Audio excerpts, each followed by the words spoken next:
How are you guys doing? Look at you guys. I don't know whose idea it was for me to go after Vernon, but there's kind of an energy difference between the two of us, so bear with me. I'll try to make you guys laugh as much as he did, but mine's a little more serious. So, for those of you who don't know me, I made my name in Hollywood as a director, producer, directed and produced a lot of the biggest stars in the world, Oscar-winning actors, actresses, some of the biggest music stars, people like Snoop Dogg, Gucci Mane, Machine Gun Kelly, Natalie Portman. And let me tell you, it's not everything it's cracked up to be. It's not. But the really important part of my story and why I tell you this is it connects to the two things I want to talk to you about. The second thing about me that you should know is that my family came from Cuba. And the reason that these two things matter to me is because I want to talk to you about culture and communism. Right now, we're not just in a culture war. I have to be perfectly honest with you guys. We're losing a culture war. And the reason why is because for too long, we've all been scared into a corner to believe that there's something wrong with our values. And why is that? Why have we been scared into that corner to believe that? It's because for the last 15, 20 years, there's been a series of impressions that our children and ourselves received from the media, from our schools, from film, from music, and it's not a mistake. It's not a mistake that that is what you have been served up. It's been done that way to set the table for what we see today.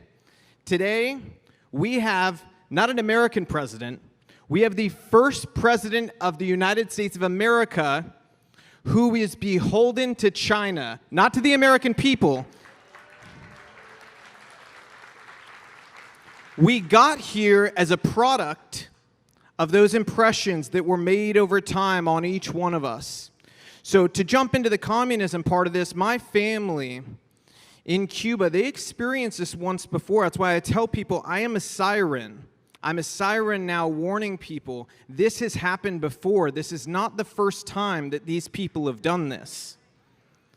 They did the same thing in Cuba. They separated people by race. They took over the media. They got those impressions into the children. They took over the schools. Has that happened here? Did they take over the media here? And then do you know what they did? They burnt things down in Cuba. Are they burning things down here? And after that, they went after the churches. Are they doing that here? Through COVID, how many of you had to stop going to church because of tyrannical oversteps from our government to take your freedoms away due to COVID? How many of you missed church? A lot of you guys. This is what they have done to our country intentionally because they have a goal, and it is for you to lose your voice. And it is why I spoke up in 2015 and I endorsed Donald J. Trump for president. And I did it because I knew the only reason that I am alive is because of the existence of this country. I would not be alive if it were not for freedom.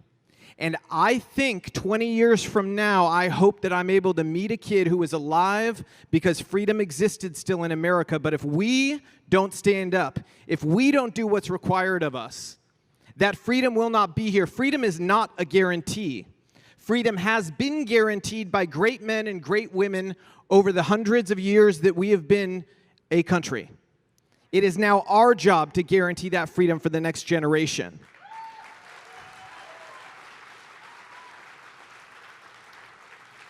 So how are we going to do that? You know, this is great. This is a great start, organizing like this. But I hope that me being bold enough to speak out in Hollywood and burn down my career so that I could step up and say, no, this has happened before, and use the platform that I have to be able to just open up a few more eyes. I hope that inspires you to do the same thing, because silence is not an option.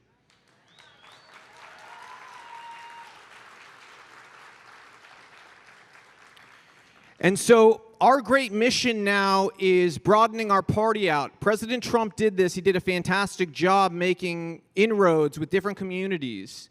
But nobody knows the Latino community or the Black community better than you, better than me. Our job is to make those inroads further, because we're the ones who can explain how policy affects your daily life, how school choice is the single greatest civil rights issue of our time. Black children, and Latino children are the ones that get sent to schools that underperform and that have kids dropping out because the public school system is not built to make them successful. Period. It's not. And so if we take our message of school choice into communities, we take our messages of freedom into communities, there is nothing greater that a parent cares about than, number one, we're going to protect your parental rights so that somebody at some public school can't say, no, I'm sorry, ma'am, but your son has decided he's your daughter and there's nothing you can do about it. Because that's where we're headed. Okay? In California, you can already do that. And you're kidding yourself if you don't think that that's coming next to the South. It is. So if we don't stand up, we don't loudly say, you know what, we're not ashamed of our values. We've been on defense for too long. We are ready to be offensive and offensive if we need to be. If you find it offensive, if you find our values offensive, we finally need to take on the mentality that that's your problem because our values have been the norm in America. It is their values that are not. Is that Bryson? Okay, I'm sorry. I haven't seen Bryson. I have to give him a hug. So I'm sure you all know Bryson. He's a killer. He's amazing. So we need more Brysons, okay? That's what we need. But let me tell you, so there's some people still who doubt the road we're on, and they think leftism doesn't always go this direction or, you know, this is stoppable. We have 2 years. That's it. We have 2 years to turn this train around because if they take the Senate by a large enough margin and keep the House, we are done. They will push everything through. They will make election fraud legal in every state in the United States. They will federalize elections entirely. They will remove your parental rights. They will entirely open the border as if it's not bad enough what they're doing now. How many of you guys have heard about New York where they are giving $15,000 to each illegal immigrant while American citizens got $1,400 each? Are you all okay with that? Because I'm Latino and they say it's racist to not be okay with that, so I guess I'm racist against my own people. But if that's what it is, fine, because I think Americans should be the ones we're giving money to, not people who are not American. A very important part of our message needs to be that our parties have changed. You know how Democrats love to say the party's changed? Way back in the past, whenever you tell them that the Democrats are the party of the KKK, they say, oh, the party's changed. Okay, that was actually Republicans. They just had a different name. Let me empower you with a fact. Every time you hear somebody say the party's changed, ask them a question. Tell them, I'm sorry, could you tell me how many elected officials changed parties during that party change? They're not going to want to give you the answer because they didn't. Okay? The parties are changing now, however. They're changing in a values-driven way. We are now the party of the working class. We are the party of the common person.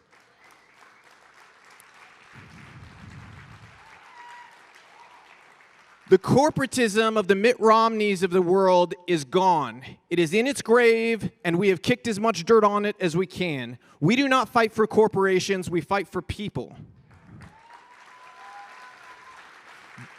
This is why our message will resonate in every community, because if we can go to them and bring candidates who say, look, I refuse to take corporate money. For those of you who don't know, I'm running for Congress in Nashville, by the way. And let this be the first time that I've told everybody I will not be taking a corporate dollar in my race, period.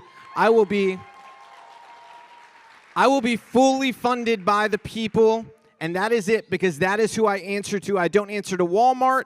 I don't answer to Amazon. I don't answer to Google. They're not my voters.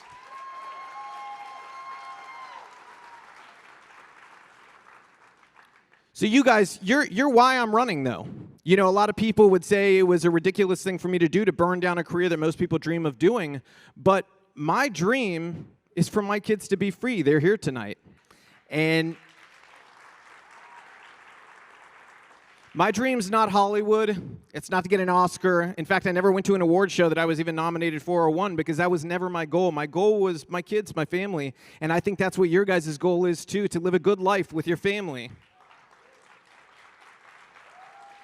We all want the same things. We want freedom, we want faith, we want family, and we want to know that our futures are secured, that our values are going to be secure in the future. That we will not be divided by race, by creed, by anything. We will be American, and that won't be something that you have to be ashamed of.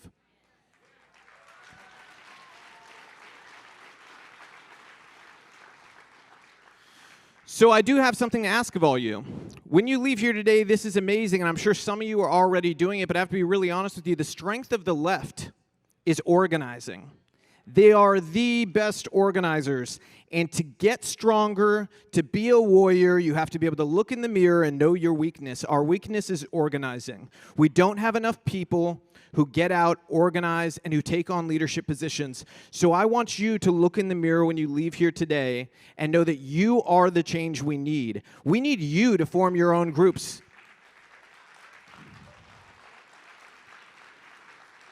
We need you to volunteer your time to the local BLEXIT chapter and to find candidates who you actually believe in. Don't just wait till the general when a candidate is given to you. Fight for a candidate that you want, that you believe in.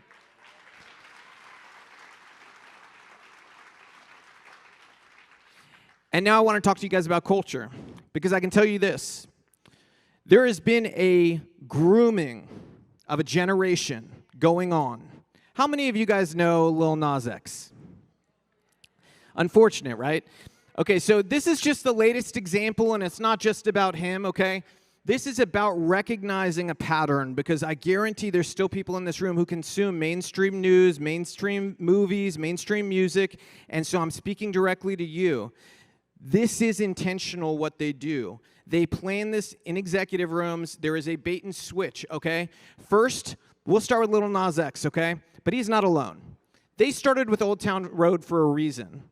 It was the most inclusive song they could think of to bring in white kids, black kids, Latino kids, everybody. They wanted to make it a song accessible to all that would make everybody jump up and down.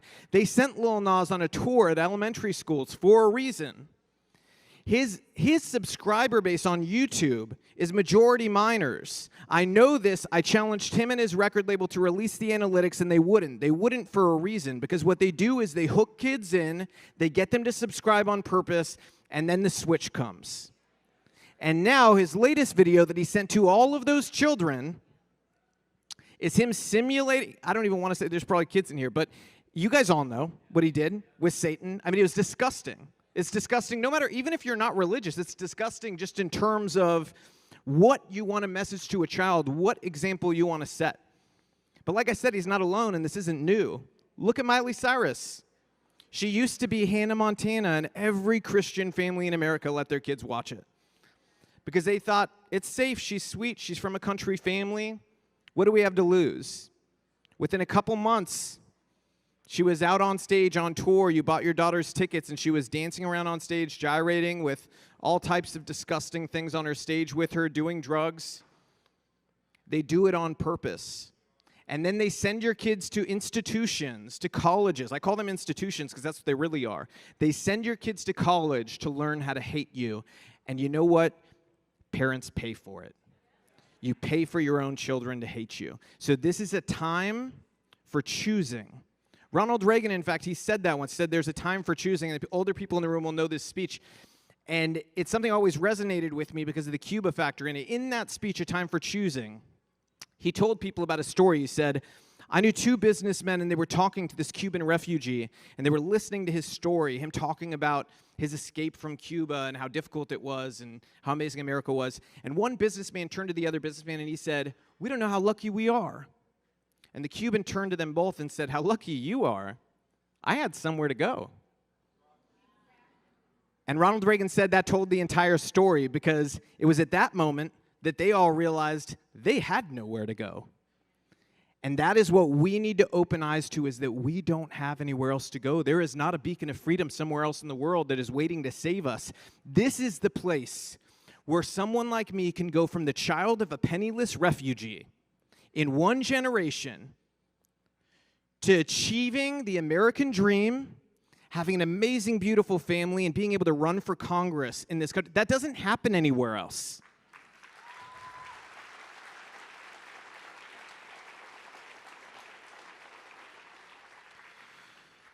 So we're living history, and I want you all to think about this. We're living history. Stories and history books will be written about us. What are they going to write about you? Because I know I want them to write about me. I want them to write that I fought for freedom. Whether we win or lose, I want history books to reflect that me and the people I love and believe in, that we never lied down, we never bowed down, we always fought for freedom. And so I challenge you to do the same thing.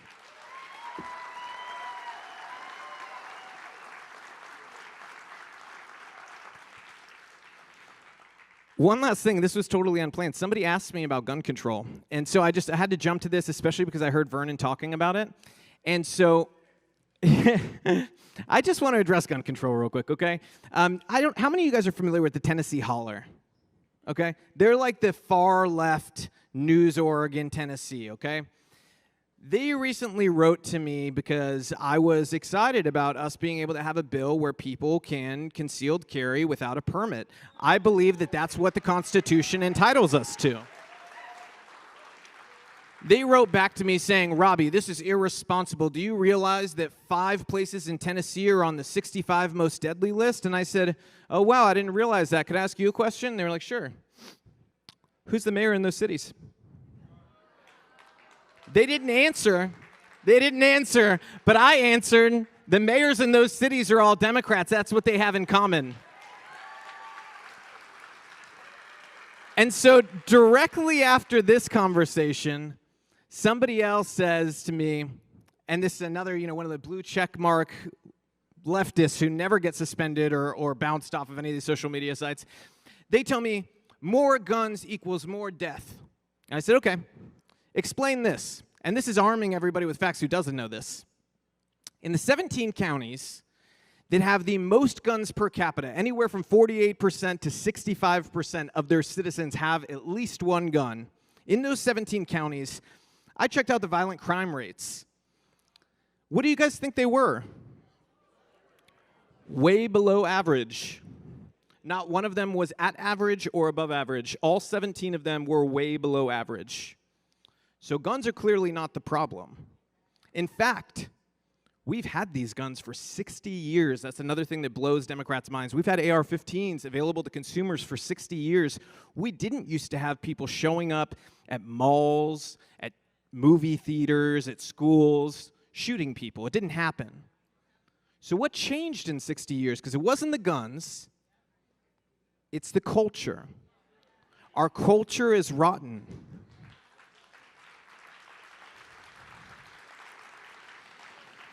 So this is my most difficult challenge to you, and it's a challenge that I need you to carry on and challenge other people too, but it's a pretty simple one. It's easy to remember. Stop giving money to people who hate you. Okay? Stop. Netflix hates you. Google hates you. Facebook hates you. All these places, they all hate you, okay? CBS hates you. ABC hates you. If they didn't hate you, your values would be reflected somewhere. Instead, let me talk to the men in the room real quick. This is a personal gripe I have. How do they treat dads in TV shows? When was the last time you saw a dad in a TV show who was a strong dad, went to work, supported his family, showed up for his kids, and did the right things, made the right choices? It's got to be like 50 years ago? This is because they hate you, so stop giving them your money, period. And that money has to go other places, right? You still want entertainment. People like to listen to music. They like to do things. Well, let me tell you, there is a rich, beautiful number of content creators on the right. People like Bryson in the music world. People like my own wife, she goes by Matriarch, she's another musician on our side who they fight for our culture. People like Candace Owens. And Daily Wire, where she works, I have to give them the ultimate props, and here's the reason why. When was the last time somebody took out their wallet and they made a bet on us? That's what they're doing. They're making a production company where they're making actual films that can go up against the quality of Hollywood, and not just match them, but beat them. So I encourage all of you, if you still have that Netflix account, if you still go to the movies, if you still buy music from mainstream artists, stop. Take that money, sign up for Daily Wire, buy a Bryson Gray album, do something different, and be the change you want to see, because we are the change that America needs. We alone, us, the people in every city that I go to, every one of us that has these values, we are the ones who will make America free again. So if you guys are great at clapping. This is amazing. I feel so good about myself after this. Like, the amount of clapping is just, I mean, it's amazing. I love it. So, I want you guys to remember something else too. And this, I'll wrap things up here because I know you guys want to hear Candace. You guys are like, hurry up, let's get Candace out here. Our enemy's ruthless. And I know that may sound weird when the leader of their party is a guy who falls down Air Force One steps and can't get a sentence out. But they are, the wind was blowing, okay? The wind was blowing, okay? All right, the wind was blowing. Just happened not to blow anywhere else, and the trees were all like they were glued together.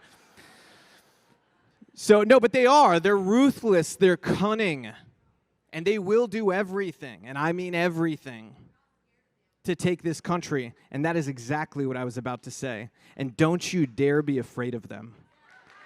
Don't you dare be afraid of them. If we do the thing that we have not done in the last 30 years, we continue this MAGA movement, we unite together, black, white, Hispanic, it doesn't matter, Asian, everything. We unite together and we tell the left, no, we will not submit. We will not back down. We will not apologize for our values. We believe in America. We love America. We love our Constitution. It is not a racist document, contrary to popular belief on the left. And we will do anything, and we mean anything, to save this damn country. Because this is a country worth saving. And this is a people that you will not find anywhere else on earth, who believe in self-determination, who believe in freedom, and who will fight for it at any turn to secure it for our children and their children. And like Vernon said, we are matched not by the color of our skin, we are matched by the blood within it.